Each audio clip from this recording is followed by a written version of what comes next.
So, we're talking about the great conversation. And today might be a little bit long. We got a lot to cover. That's okay. But we're trying to understand this idea that when we read, number one, reading is truly a joy and a privilege. Number two, when we read, we are trying to understand our culture, our history, our family, ourselves. Reading stories is just a part of being human. Telling stories, watching movies, watching TV shows, it's all the same experience. Well, I would say that reading books is probably a little bit better experience than most TV shows and most movies, but it's the same basic idea. Now, here's the thing. In this class and in all of your high school classes, there's only so much time to read. So you have to commit to being a reader and spend the rest of your life reading. If you've ever walked into any kind of library, you've seen tens of thousands or millions of books. And you know, even if you loved reading and spent your entire life reading, you wouldn't even get through half of them. Now, that being said, reading the best books is generally possible. But even still, if you haven't read a lot of books, you should still be aware of many of these stories. So we are going to dip our toe into a lot of stories. So I don't even know how I did that. How did I even do that? What's going on here? That was crazy. Okay, so here we go. It's Friday. All right. So I'm going to share this document with you, and you're going to fill it out while we go over this. But what are we doing? We're talking about the great conversation. We're talking about the great books and the great literary works. And why are we doing it? Because I believe that stories connect us. One way we define our humanity is through the great and tragic actions of characters. We can learn about ourselves and we can learn about others. Stories may be fictional, but good stories have big themes that touch on our humanity. And I've said it before, I've never been to Mars, but when I read a story about people on Mars, I can experience life in a new way. I've never been a teenage girl on a soccer team, but when I read a book about a teenage girl on a soccer team, I start to have empathy and sympathy and connection to what that life might be like. I have never lived and grown up in a whole other country. I've never had to travel and immigrate to the United States. But when I read these stories, I start to learn better about people and their lives and their experiences, which makes me a more fulfilled and I think a better person. So, how will you, the student, show that you get it? Hopefully, you will be able to connect with these themes and appreciate these stories and connect in a personal way where you start to see yourself in these stories. You start to see your family. You start to see your experiences. And be able to talk about these themes, these big ideas. And then what are you going to do with this next? As we read Of Mice and Men, as we read Romeo and Juliet, as we look at some of the short stories that we've already read, what are these big universal ideas that people all around the world that connect with? Okay? And then, of course, how can you contribute to this great conversation? So, we are going to start today with the Bible, and I want to say this very clearly. I am not preaching the Bible here as truth. I am not teaching it as religion. I am simply starting it from the idea of the Western canon of great literature. And lots of people read the Bible as literature. There are college courses titled The Bible as Literature. Lots of high schools have classes, The Bible as Literature. And the truth is that good readers read the Bible, whether you believe in it or not. And the reason for that is that the Bible is still the most popular and most widely read book in the world. There are more than 100 million new copies produced every year. The Bible's influence permeates, that means goes through, that means it's everywhere, every aspect of life in our century and in the Western world.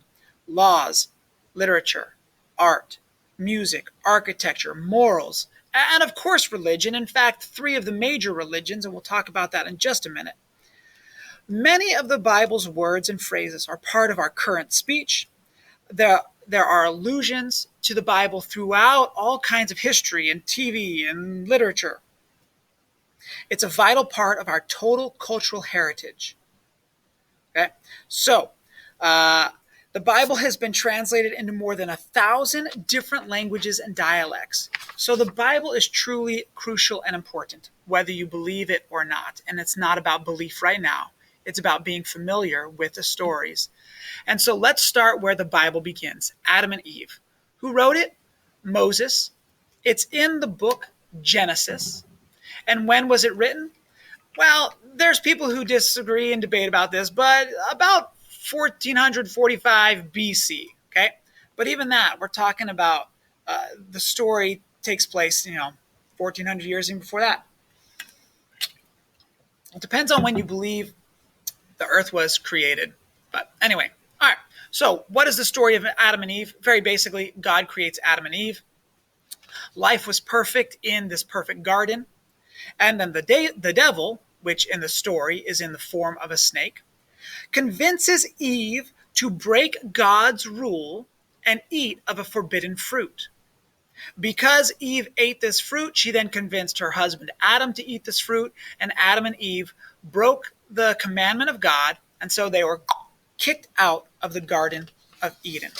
That's the very basic story of Adam and Eve. Why is it important? Well, we're talking about human creation. So you have to ask yourself, where do you come from? Why are you here? Do you believe in creation or evolution? And as you study these things and as you look into them for your own understanding, and I know you're 14, you're 15, who cares about these big questions? But someday you're going to have to reconcile with these questions. What do you believe? Do you find yourself to be a religious person? Do you believe that there is such a thing as sin?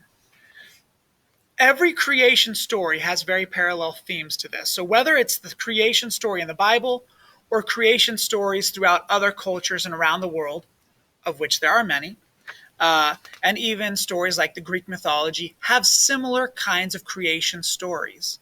So you have to ask yourself, were you created? And if you were created, perhaps the more important question is, why were you created? What do you do with that? All right, so some major allusions, that means stories that kind of play off of this. So, of course, we got the Bible here of Mice and Men, which we're going to read later, has a lot of biblical creation themes in it. So we'll talk about that more when we get there. If you've ever watched The Simpsons, that lots of TV shows will parody this idea of Adam and Eve. If you are a Harry Potter fan, the bad guy with the snake, right? The symbolism of snake and the devil. Art of all kinds has Adam and Eve. You've seen this in museums and stuff. Here we've got this funny Apple computer. We're looking for the most original use of an apple since Adam, get it? Apple computer, apple the fruit. So it's this play off of the idea, and you can even see the snake dangling here. You've got the idea of the temptation of the fruit and the sin of the fruit. What happens to Snow White when she gives into this temptation and eats the fruit? If you've ever read the Chronicles of Narnia, Aslan is definitely a direct comparison to God, and Aslan breathes his world of Narnia into creation. And I've never read it, but there's a book called Dark Eden, so this idea of the Garden of Eden and Adam and Eve are everywhere. Okay, next up, and I'm going to go through these really quick. You can pause the video if you need. Noah's Ark, also written by Moses in the book of Genesis, which is the first book of the Bible. Again, probably written around 1445, but we could debate that. All right, so what's the basic story? Mankind has grown so evil that God has been disgusted with his creation and wants to start over. Noah was the only man found on the entire planet that was found to be good. And so God decided, rather than destroy all humanity and all creation, he would save Noah, his family, and he would save all animals through Noah. And so you basically hear of Noah's Ark, which is ark is a fancy word for boat. And you've probably also seen this idea of the animals coming in pairs. Even little kids' toys have the little pairs of animals in the boat, things like that. So, why is this important? We're talking about the complete destruction of the entire world. I love apocalyptic stories. I love stories about the end of the world. Uh, when you talk about the end of the world, it's always important. What is this planet without life? And if there's no life, does it matter? Okay? We're talking about the hope for new life. Can new life grow out of this? So, if we look at the Bible story, Noah and his family and all of the animals get on the boat, and the rains come for the first time in history. People don't even know what rain is if you read the biblical account. And the entire earth floods, and the boat, of course, floats. Eventually, the rain stops, and it takes 40 days for the water to recede so that the boat finally settles on dry land. And Noah and his family come out of the boat. They release the animals, and then through Noah and the animals, they create a whole new human population. Okay, but Noah gets some weird stuff going on there, so I will leave that to you to go and read the book of Genesis to find out. But anyway, how does it connect to your life? Well, many, many cultures around the world have a flood story, whether it is the biblical account or some other similar story. When we talk about global warming, we're talking about the possibility of the polar ice caps melting and flooding the earth. And if that happens, what happens to humanity? And does it matter? So these are questions you ask yourself when you read these. And of course, knowing the story of Noah's Ark helps you understand other literary allusions because he's just alluded to all over the place. We've got some of these apocalyptic stories, The Day After Tomorrow. We've got the story with Steve Carell, Evan Almighty, which literally takes this idea where he has to build a boat and save the animals. Russell Crowe, a famous actor, a few years ago made the movie Noah. So again, this is just a story. If you've ever seen this picture of the dove and the olive branch, this comes straight out of the Noah story, where this bird, Noah releases the bird, and the bird brings back the branch saying, new life is growing on the planet. And then I've never listened to Kanye West's music, Ultralight Beam, but apparently if you look at the lyrics, there is an allusion to Noah's Ark in there. So, and this is before Kanye ran for president. So I don't know where this video will end up in the next few years, but that's kind of funny. All right, moving right along. Again, going through these quick. Tower of Babel. Moses wrote it in Genesis, and the basic story is this, that humans wanted to build a tower to heaven. They thought that they were so powerful. They thought they were so smart. And so they started making this tower because they were going to literally take themselves up into heaven. That was the point. That was the goal. And so what God does is he confuses their language. And so this is the first time in the Bible where you get the idea of different languages. I speak English, you speak Spanish, he speaks Arabic and Korean, and she speaks Chinese. Well, the whole concept of different languages on the planet comes from this idea of God confusing the language. Okay? And because the language got confused, the building on the tower stopped because the people couldn't communicate, and eventually the project failed. So that's the basic story. Why is it important? Well, it might help to explain why we have different languages. There might be other theories out there as well. And of course, as we've gone through thousands of years of history, language does actually change. So whatever language we have now, it still might be very different from the languages they had back in the Tower of Babel. But the point is this, language changes. All right, how does this connect to your life? This story talks about the arrogance of mankind. We talk about setting up colonies on the moon and going to Mars. And on one hand, that's really exciting. But are we becoming too full of ourselves? Are we trying to play God? Which is a theme that will come up in literature more as we continue studying literature. But are we trying to play God? Are we trying to get ourselves to heaven? Are we trying to make our humanity on par or equal to a powerful, omniscient being? Again, if you don't believe in God, you can at least appreciate the concept of an all powerful being. All right, some allusions. We've got Babbel, the language learning program, which you can find online. Gets the idea from the Tower of Babel. There was this movie made called Babbel. I never saw it. I heard it was terrible, but it's definitely about kind of some cultures coming together. So when we talk about or the clash of cultures and things. So when we talk about the Tower of Babel, it's usually talking about the clash of different cultures, the clash of language, and mankind's own arrogance, trying to raise ourselves up to a more powerful experience. Okay. Joseph and his coat of many colors. Joseph is a very famous character, not just in the Bible, but you should be aware of Joseph. And his story begins here. So Joseph is the favorite son, and so his father gives him this beautiful, colorful coat, which probably would have been a very expensive coat. And his brothers get so jealous that they plan to kill him. And one of his brothers goes, well, maybe we shouldn't kill him, but I tell you what, let's throw him in this pit. So they throw him in the pit. And then just then, these slave traders are passing by, and they go, you know what, let's sell him. That way we'll get some money. So they take Joseph out of the pit, and they sell him as a slave. But here's what happens.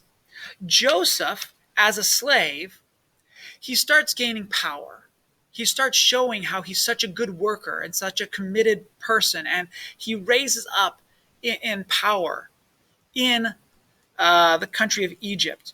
And so powerful, he becomes the second most powerful person in Egypt. So there was the Pharaoh, and right below that is Egypt. Pharaoh, and then right below that is Joseph. Okay, you've probably heard the story of the plagues and how the Egyptians had the flies and the river of blood, and then, of course, Passover. If you're Jewish, that's where the idea of Passover comes from, where they put the blood on the lintels and the Holy Spirit passed over and killed the firstborn, and Pharaoh's son died. And so, actually, no, I'm sorry, I'm getting ahead of myself. Anyway, getting ahead of myself. That's Moses. My mistake. All right. Joseph becomes the second most powerful person. Famine. Joseph is about the famine. I'm sorry. Joseph is about the famine. And he is wise. And so he makes a plan to help Egypt get through the famine. And then his family comes back. And his family is starving. And so they come to Joseph and they ask for food. And they don't recognize Joseph. But Joseph recognizes them. And eventually, Joseph reveals himself to his family, his brothers, his father. They have a wonderful reunion. Joseph forgives his family, and it's really a beautiful story. So what is this? Why is this important? It's the story of redemption. Joseph went from being the most favorite to being a slave to becoming the second most powerful person pretty much in the world at that time. And yet he forgives his brothers. Okay? How does it connect your life? It reminds us that even when we are at our lowest, there is great hope in the future. Things can get better. People do truly and honestly forgive those who have hurt us and wronged us. Even in terrible ways where they've done horrible evils, we still have the power to forgive, which is beautiful. So Joseph is able to redeem his family. All right. Cultural connections. Well, there's the very famous musical, Joseph and the Amazing Technicolor Dreamcoat. It's played in theaters all across the country all the time. Perhaps you've seen the animated version, Joseph, King of Dreams. But Joseph and his dreams. All right, moving on. We have the Ten Commandments written by Moses. And again, this isn't really a story so much as just a kind of a cultural touch point for us. So, Moses is in Egypt because of Joseph, and it's been many years. Joseph is here, and Moses is many, many years removed, 400 years removed. But the Jews have become so big in terms of population, and they want to get out of Egypt. They don't like being slaves anymore. And the Egyptians keep the Jews as slaves, and Moses is called by God to free the Jewish people, the Israelites. So Moses, this is where we get all the plagues. We get the flies, the frogs, the river of blood, bunch of different plagues, and then of course the death of the firstborn in Passover. And all right, so Moses marches the Israelites out of Egypt. They are now free. And God gives Moses his law. And that's where we get the idea of 10 Commandments. So when you hear the idea of 10 Commandments, it's literally God giving Moses these rock tablets where God carved his 10 rules into them. Okay? All right. And these were the 10 rules that the Israelites were to live by. And this is what was going to separate them from all other pagan cultures. And it was going to make the Israelites God's special people. All right. So why is this important? The 10 Commandments literally are foundational to our Western culture, to our American laws, yes, but also to the British laws, because remember, America came out of Britain. So many Western cultures rely on these ideas. And references to the 10 Commandments are ubiquitous. They are everywhere. You can't avoid them. So you need to familiarize yourself with them. The story of Moses, we have the parting of the Red Seas. Here in the Jim Carrey movie, they make a little spoof of the idea of, the power of parting the Red Seas. The 10 Commandments is a favorite movie for the last, I don't know, however long, 50 years. It's always on TV. Political cartoons use the 10 Commandments all the time. So here you've got one with Obama, and here you've got one with Donald Trump. And they're just making fun of the idea of having, God's power. And then down here below is there a section at the bottom for comments, which is funny. So you don't get these jokes if you don't understand what the 10 Commandments are. So you have to be aware of the 10 Commandments in order to understand what's being referenced in these kinds of jokes. So, you need to be aware of the 10 Commandments. Okay, let's push through. Let's pause there. That's probably enough for now. I don't even know how to get out here. Here we go. All right, so we will continue with Bible stories later on. And then we've got some really exciting. We're going to start with some Greek literature, Greek plays, and just continue on from there. All right, catch you later.